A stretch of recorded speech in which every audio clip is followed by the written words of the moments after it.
હે જોડું મિત્રો, સવારના જય શ્રી કૃષ્ણ. એક દિવસની વાત છે. નંદગામ અને યશોદા મૈયા નંદગામમાંથી નીકળે છે 14 વર્ષ પછી દ્વારકામાં કાનાને મળવા. મુસાફરી કરતાં એ લોકો દ્વારકા પહોંચે છે. દ્વારપાળ ઊભો હોય છે, બેવડું સાડુસીને જર્જરિત હાલતમાં જુએ છે. એટલે પૂછે છે કે કોનું કામ છે? તે કે અમારે કાનાને મળવું છે, લાલાને મળવું છે. તે કે કોઈ કાન અને લાલા રહેતા નથી કે છે.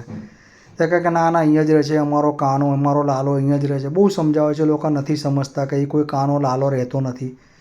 યશોદામાં પછી નંદ બાવાને સહેજ નજીક બોલાવીને કહે છે કે એને કાના લોકોને નામ નહીં ખબર હોય, તમે દ્વારકાધીશ કહો. એટલે નંદ બાવા કહે છે કે અમારે દ્વારકાધીશને મળવું છે. તે કે ઓકે, તમે કોણ છો કે છે. તમને દ્વારકાધીશને મળવું છે, અમારે અંદર સંદેશો પહોંચાડવો પડશે, તો તમારું નામ આપવું પડશે. તમે કોણ છો? તે કે હું નંદ બાબા છું, આ યશોદા મૈયા છે. દ્વારપાળ તો પગ પર પડી જાય છે. નંદ બાવાના યશોદા બાવાના પગે લાગે છે, ખૂબ રડે છે. અમારી ભૂલ થઈ ગઈ મૈયા બાપા, અમારે માફ કરજો. મૈયા બાબા અમને માફ કરજો. દોડતા અંદર જાય છે ને દ્વારકાધીશને કહે છે, પ્રભુ નંદ બાબા અને યશોદા મૈયા તમને મળવા આવે છે. કૃષ્ણ ભગવાન ચોધારાસુએ રડતા દોડતા બહાર આવે છે. નંદ બાબાને ભેટે છે, યશોદા મૈયાને ભેટે છે. મા બાબા કરીને બેટીને દ્વારકાધીશ બહુ રડે છે. એમને આગતા સ્વાગતા ઘરમાં લઈ જાય છે.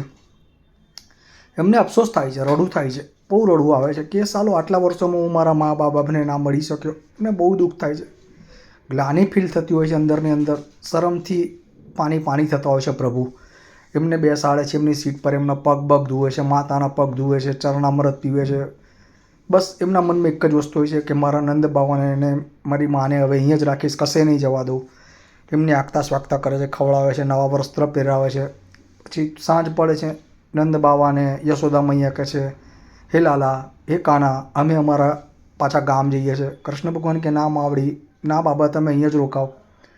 પણ નંદ બાબા કે ના બેટા, અમારે ત્યાં જવું જ પડે. અમારા ગામમાં જવું પડે. અમારી જનતાને, અમારી પબ્લિકને અમારે જોડે જ રાખવું પડે. ગોપીઓએ બી તને બહુ યાદ કરે છે. તે અહીંયા આવું કહીને એ લોકો વિદાય લે છે. કૃષ્ણ ભગવાન ખૂબ ડુસકે રડે છે. નંદગામમાં બાબા અને યશોદામાં ત્યાંથી વિદાય લે છે.